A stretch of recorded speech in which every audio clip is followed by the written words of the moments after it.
You doing that, Alright, alright? let's ask the age-old question. Who do you think would win in a fight? 1 billion lions or one of every Pokemon? One A of every billion lions. Pokemon. Lions. Why do you think the lions would win? Because there's a billion of them.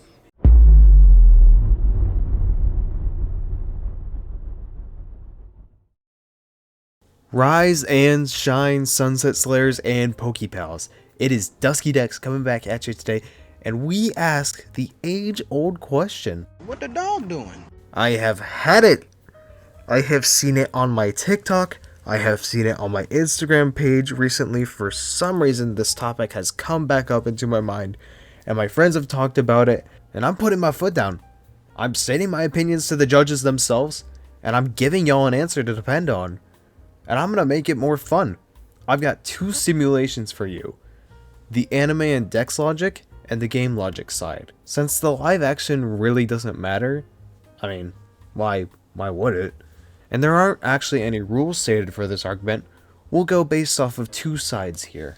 But of course, before we spit facts and make people disappointed, 99.4% of you aren't subscribed. So, if you do like my content, why not hit that subscribe button while you're at it?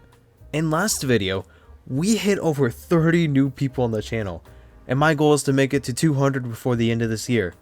Also, hit the bell for more notifications on when my next video is uploaded so you don't miss any. Thank you, and enjoy the video.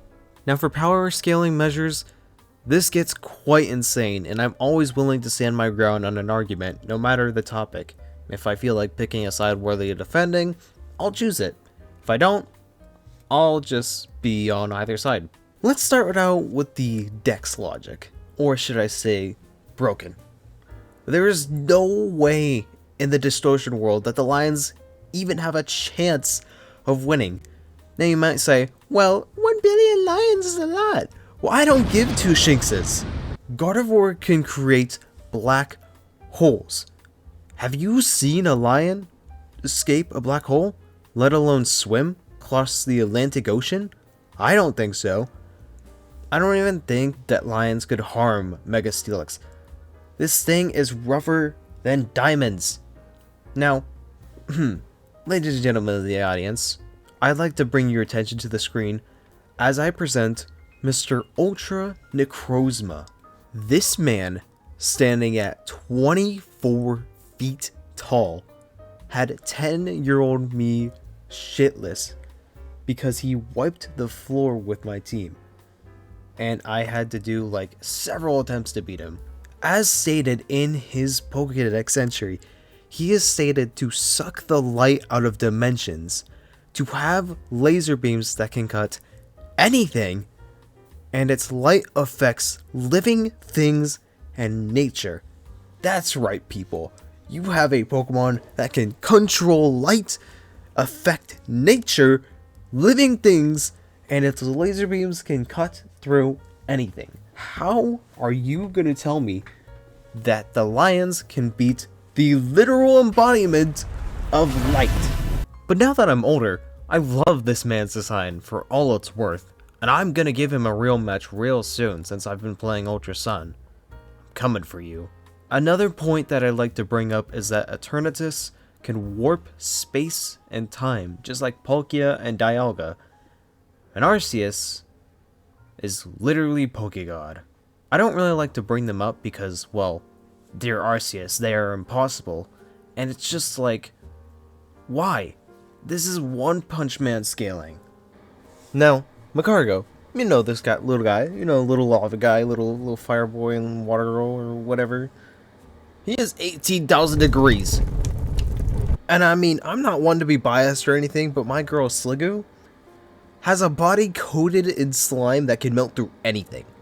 And while the Pokédex logic is crazy, let's not forget about Brock's Krogunk that could deflect Dialga's Draco Meteor, oh my god. Or Ash's Plot Armored Pikachu, but he really doesn't count since, you know, he's always with Ash and he never leaves his side, and blah blah blah. So yeah, with all this in mind, Pokemon take the win, obviously. Now, I'm not a sucker when it comes to the games, because inside and out, PP matters.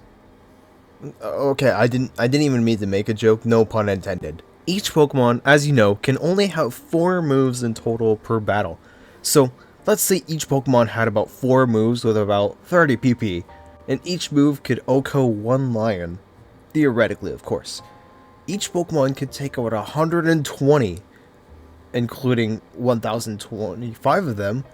That's still only 123,000, which is nowhere remotely close to the 1 billion lions still standing. But then there are moves like Earthquake and Rock Slide. If we say, theoretically, Earthquake has a radius of 100 feet, and the average male lion is about 10 feet long. In each direction, counting north, south, east, west, and all the others like southwest, northeast, and such, 10 lines apart, 80 in a total radius could be taken out. And 70 Pokemon can learn Earthquake normally. The other 275 can learn it by TM, adding up to a total of 345 Pokemon that can learn Earthquake. Earthquake has a total PP of 10, so take 345 times 100, and then times that by 80, we still only get 276,000. Again, nowhere near the 1 billion mark. But then again, that's for only Pokemon that got Earthquake, or could have learned it. Even then, if you still added all the adjacent move-hitting, multiple-hit Pokemon moves all together, it still wouldn't be over 500,000. I know, crazy, right? All the multi-hit moves in the Pokemon universe and can't even take out 500,000 lions? It's unfortunate, but we have to deal with the facts here. So obviously, in this situation, PP is a hard equation to add, and we have to give 1 point to the lions. However, I have a different solution. If we're really counting every individual Pokemon, are we counting the forms?